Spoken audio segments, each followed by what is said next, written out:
Where did you run to when you got out of the car and ran? Straight in the middle of the street. Right in the Down the highway? Down the highway. To where?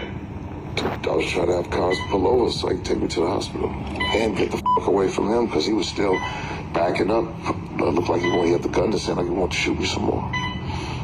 Let's be clear. Did you see guys shoot you today? Motherfucker put my guard up. He's the thing. He rolled his window down to put his gun on. He shot. Okay, you saw him? Seen him. You saw a guy? I seen him. Were you reluctant to tell me that before? It's not necessarily reluctant.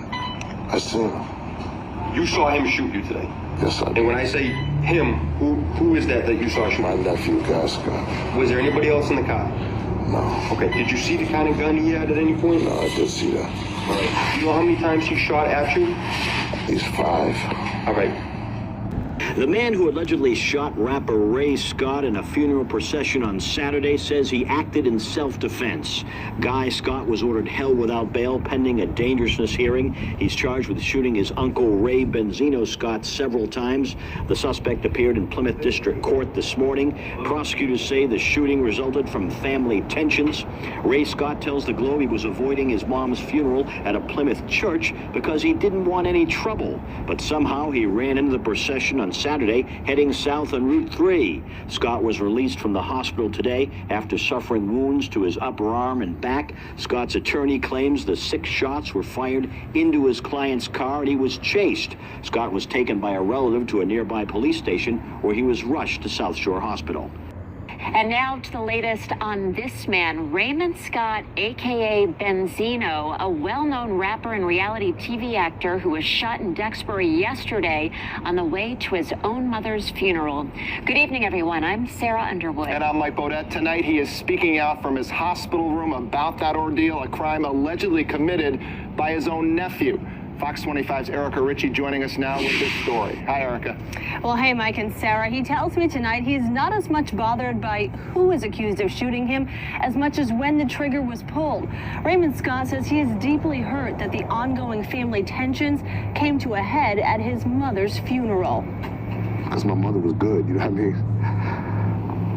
My mother wasn't about this. Despite the pain in his right arm where a bullet is still lodged, the only thing that made Raymond Benzino Scott cry as I talked with him by his hospital bed tonight was talking about his mother.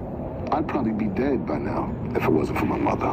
His Instagram shows their close relationship and helps explain why her sudden death was so hard for him. He says his grief was compounded by an ongoing family feud over money. I had decided that I wanted to mourn my mother away from everybody else. So he attended his mother's wake Friday night before friends and family arrived and made a decision yesterday to not attend her funeral. Until he got a call from his friend, Stevie J, from his VH1 reality show, Love and Hip Hop Atlanta, saying he was in town. It kind of made me happy, you know what I'm saying? So I said, you know what? I'm gonna ride out there and come get you. Stevie J was at the church where the funeral mass was scheduled in Plymouth. On Benzino's way there, he coincidentally passed his mother's processional on Route 3, also headed to the parish. That's when the family tension climaxed. Once I started going to the beginning of the procession, gunshots, boom, boom, boom, boom, boom, boom, boom, boom. Like I took a deep breath just to see if it was in my chest, but it wasn't. I didn't feel no pain, so I said, okay, you know what I'm saying? So then I maneuvered the car, jumped out the car, and then I'm running down the middle of the street to all the other cars in the procession, throwing my hands up like I need help. After several cars locked their doors, he says, one let him in and drove him to Duxbury Police. From there, he was taken to South Shore Hospital, where he's recovering tonight. The Plymouth County District Attorney names Benzino's nephew, 36-year-old Guy Scott, the suspect. Benzino wouldn't comment on that tonight, except to say, blood doesn't mean it's love. Now, Guy Scott is set to be arraigned tomorrow morning on charges of assault with intent to murder. As for Benzino, well, his injuries have not derailed him from shooting the next season of Love and Hip Hop. He says the crew is in town capturing this whole ordeal. Erica Ritchie, Fox 25. What's good with it, YouTube? It's Coffee. Tapping back in, man, and this ish is crazy. Here we are, 2024. Everyone knows the Eminem Benzino beef is back on, and I don't know, if you ask me, it's getting all kind of old seeing all this ish back in the headlines every day, a lot of stuff being rehashed out. You know, let me know what y'all think about that. If you're like, man, we're hearing all these same narratives, same stuff, etc. But it's just so wild. In the midst of all this, Wack100 jumps into the mix, you know, on a mission to expose and humiliate Benzino. As there was a situation last night, I'll pin the video below.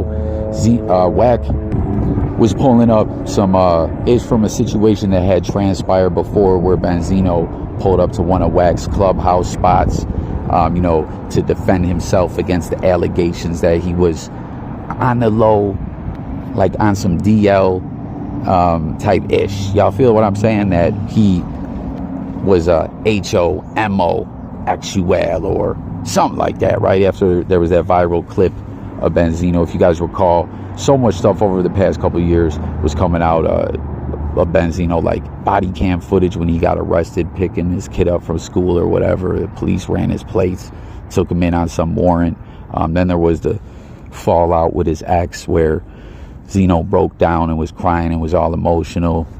And then that other body cam footage that we're speaking of, where he got kicked out of the hotel and everyone was like, wait a second, why is he sharing a room with dude? You know, what's that all about? And he pulled up and was spazzing on the individuals in Wack's room. And at the end of the day, at first him and Wack were cool. Then it went on to take a different twist, a different swerve, where Wack started saying that Zeno was flucking around with TRANS individuals and that there was some kind of tape or pictures or something like that floating around. Go figure, right? Wack100 alleging to have someone's private videos that will expose them. How many times do we hear about this with Wack? It's crazy, man. It's so wild, though. Wack talks about all those other tapes. What about the Rosemo game tape, Wack? Let the people know you got that. But anyways, Benzino clapped back and was saying, you know, exposing some private texts and letting the world know, like, yo, Wack shook. I was at No Jumper. I told him to pull up. He didn't want no smoke. Wack was claiming he didn't know Zeno was there. I don't know, you know what I mean? And Zeno was more or less like, Wack, you're a fraud. You ain't really about that life, about that action, like you try to fool everyone. Now, here, this issue emerges into the news, and it's pretty crazy, man. This is a situation with Benzino that didn't get discussed too much. And, you know, I was totally aware that it happened, but I didn't realize Benzino, as you see here, actually cooperated with law enforcement. And when it comes to being a G, being a gangster, as, you know, Benzino really pushes that image that he's like a Don in Boston, and, you know, he's that dude that made men in his group, almost like a mafioso type vibe. And, you know, at the end of the day, like we always talk about on this channel, when I let y'all know, I'm a nerd, I'm a square, you know what I'm saying? I know street dude. I'll call the law, right? Dudes that are about that street life, it's a no matter what.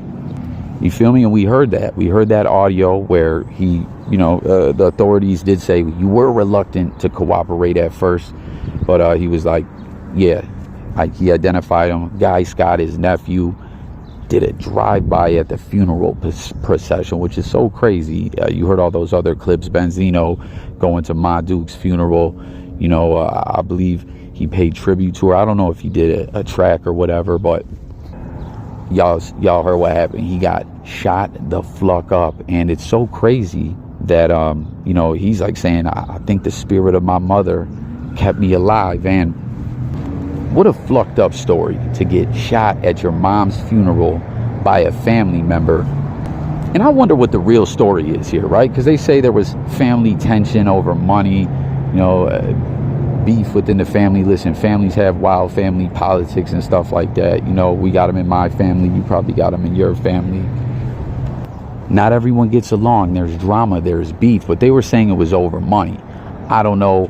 I think it must go deeper than that, because you heard Benzino, he actually wasn't going to attend the funeral at first until he changed his mind and decided to after Stevie J gave him a call or whatever. Like, I don't know, think about that, man. You love your mom, y'all have this strong bond, you believe her spirit at the end of the day saved your life, but you were gonna miss her funeral. Like, what was that all about? Because we see what ended up happening. The nephew clapped him, tried to take his life. Like, for real, I don't know that the real story, or the full story I should say, ever made its way out to the news and leaked out to the real world, to the blogosphere or whatever. But that's fucking crazy, man.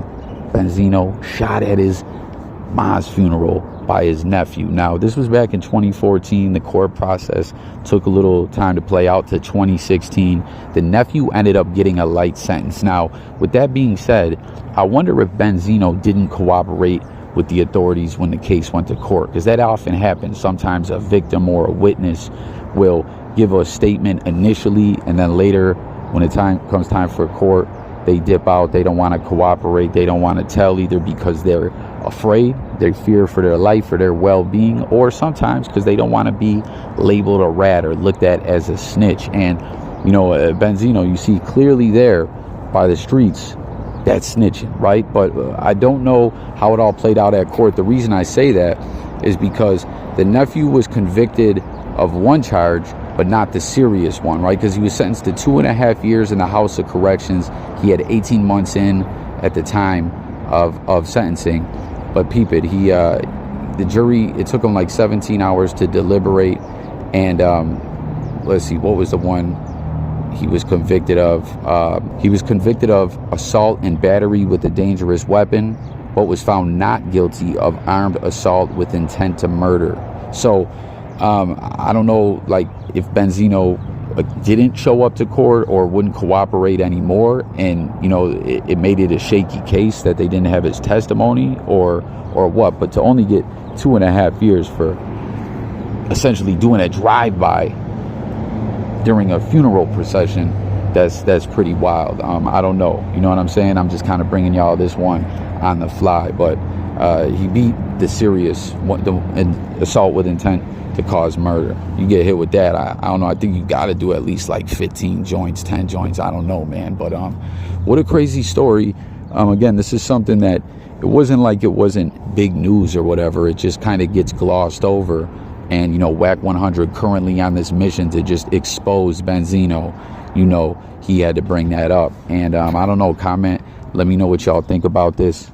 Again, when it comes to the street ish, as foolish as some of it may sound to everyday regular individuals, that's the rules individuals play by in the streets.